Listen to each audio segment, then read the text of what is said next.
ইন্দুর গল্পঝুলির আরও একটি আসরে আপনাদের সকলকে স্বাগত জানাই। প্রথমেই ক্ষমা চেয়ে নিচ্ছি আপনাদের কাছে। অশনি সংকেত উপন্যাসটির বাকি পর্বগুলি আনতে একটু দেরি হচ্ছে কিছু কারণবশত।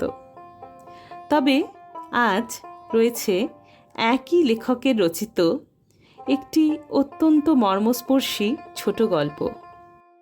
আশা করি আপনাদের ভালো লাগবে। এই গল্পটি বহন করে আনে একটি চিরন্তন সত্য।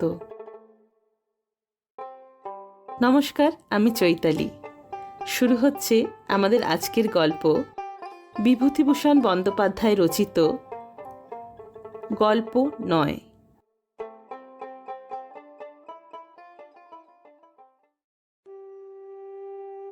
সেদিন হাওড়া স্টেশনে ট্রেনে ঢুকে দেখি কামরাতে আদৌ ভিড় নেই।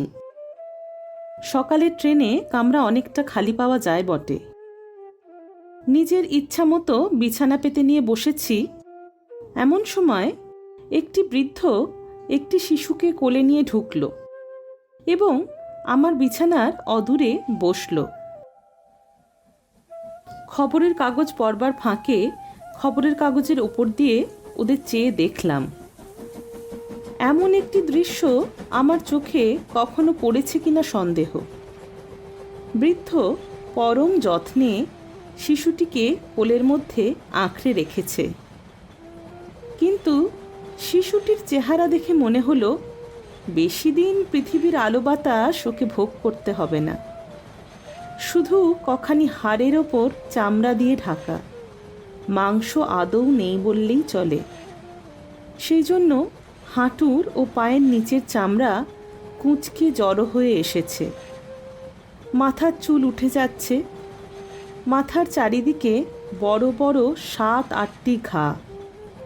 ওষুধের তুলো ল্যাপটানো রয়েছে। এক্ষেত্রে আমরা যেমন করে থাকি তাই করলাম। কড়া সুরে বললাম, সরে বসো না বাপু, একেবারে ঘাড়ের ওপরে কেন? গাড়িতে যথেষ্ট জায়গা তো পড়ে রয়েছে। বৃদ্ধ আমাকে বলতে পারত অনায়াসেই, কেন মশাই, আপনার বিছানাতে আমি বসিনি তো, তফাতেই বসে আছি। তবে সরে বসতে বলছেন কেন? টিকিট করে আপনিও যাচ্ছেন, আমিও যাচ্ছি, আপনি সরে বসতে বলবার কে? কিন্তু এক্ষেত্রে যেমন সাধারণত হয়ে থাকে, লোকটি সরে বসল। আমি আবার আমার খবরের কাগজে মন দিলাম। একবার গাড়িতে ফেরিওয়ালা উঠে বিস্কুট ফেরি করতে লাগলো। বৃদ্ধটি শিশুকে দুখানা বিস্কুট কিনে দিল, আর একবার তাকে চানাচুর কিনে দিলে। আমার মনে হলো, আমার নিজের ছেলে হলে তাকে এই রুগ্ন অবস্থায় আমি কি বিস্কুট চানাচুর খাওয়াতাম? কিন্তু মুখে কোনো কথা ওকে বলিনি। যা খুশি করুক, আমার বলবার দরকার কি? একবার চেয়ে দেখি আমার বিছানার কাছে এসে বসলো কিনা। কি কুশ্রী কদাকার হয়েছে দেখতে ছোট ছেলেটা। ইতিমধ্যেই অনেকক্ষণ কেটে গিয়েছে। গাড়িতেও লোকজনের যথেষ্ট ভিড় হয়ে গিয়েছে। হঠাৎ আমার কানে গেল একটি ছোট মেয়ের স্নেহময় স্বরে কি যেন বলছে, এই বিস্কুটগুলো তেমন মিষ্টি নয় বলে খোকা খাচ্ছিল না, এখন দেখো কেমন খাচ্ছে। নামা দি, কেমন হাত দিয়ে মুখে তুলে কুটুর কুটুর কাটছে।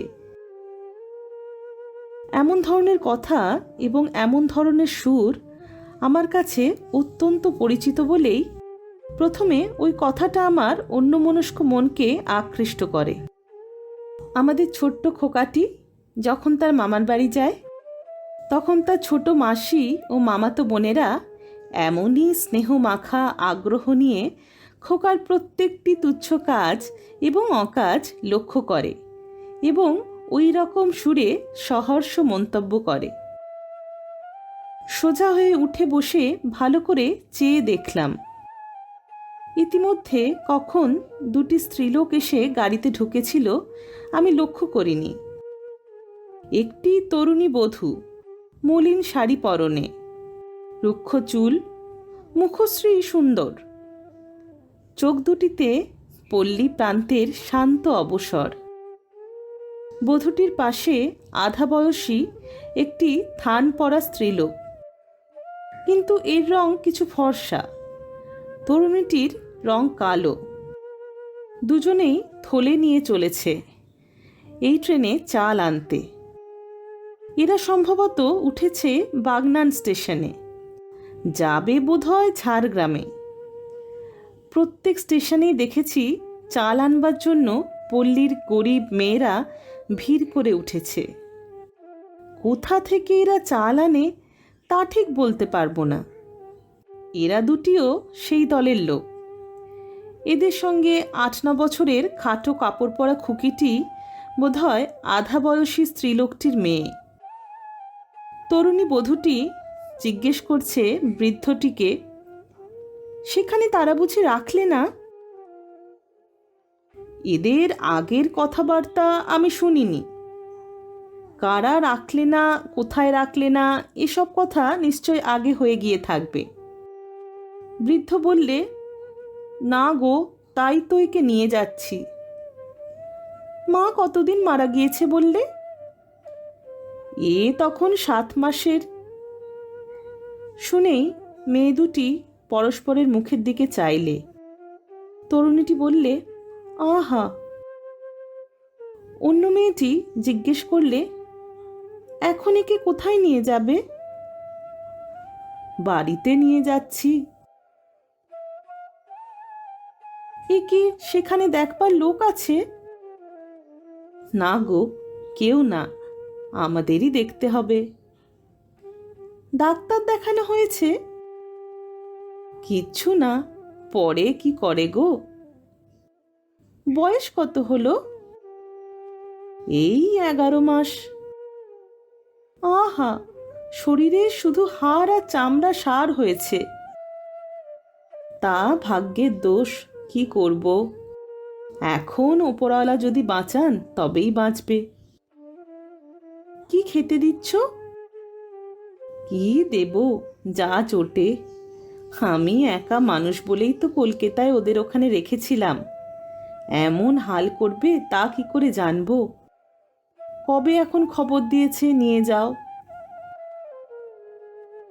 ঠান্ডা মোটে লাগিও না, বৃষ্টি হচ্ছে, জানালাটা বন্ধ করে দাও। আহা, এমনিতেই তো ওর কাশি হয়েছে। আরও কত কি প্রশ্ন মেয়ে দুটি করতে লাগলো। আমার সব মনে রাখবার কথা নয়, আমার এটি গল্প নয়, সুতরাং বানানো কিছু এর মধ্যে স্থান পাবে না। এইটুকু আমার মনে আছে, ওরা দুজনে যতগুলি প্রশ্ন করলে সবগুলি ওই ছোট্ট রুগ্ন খোকার রোগ সম্বন্ধে, পথ্য সম্বন্ধে, ওর চিকিৎসা সম্বন্ধে, ওর ভবিষ্যৎ ব্যবস্থা সম্বন্ধে। একবার তরুণী বধূটি করে, আর একবার অন্য মেয়েটি করে। একবার ও আরবার।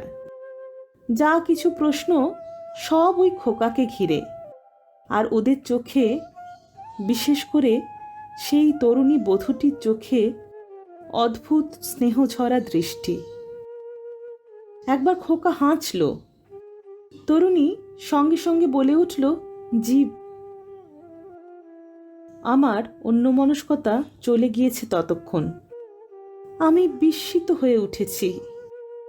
এমন একটা ঘটনা যেন দেখছি, যা শুধু এই 20 শতাব্দীর নয়, সর্বকালের, সর্বযুগের।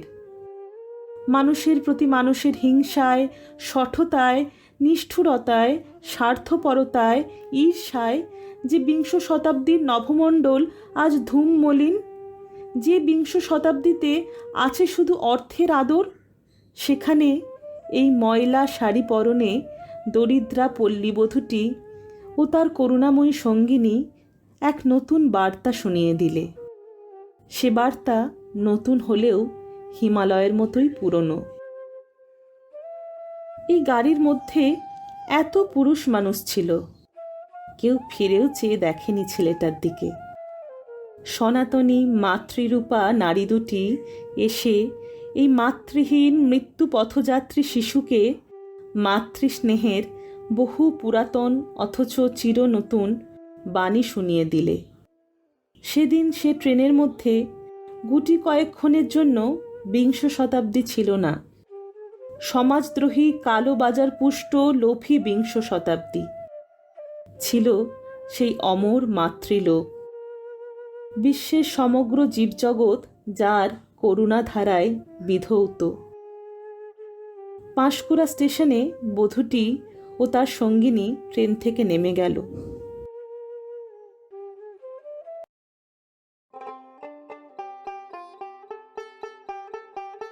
আজকের গল্পটি এখানেই শেষ।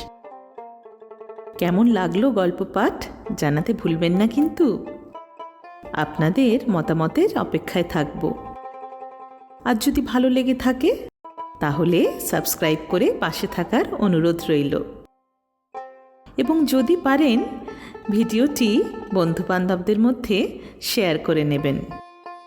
এবং আরও কী গল্প শুনতে চান অবশ্যই লিখে জানাবেন। আজ তাহলে আসি।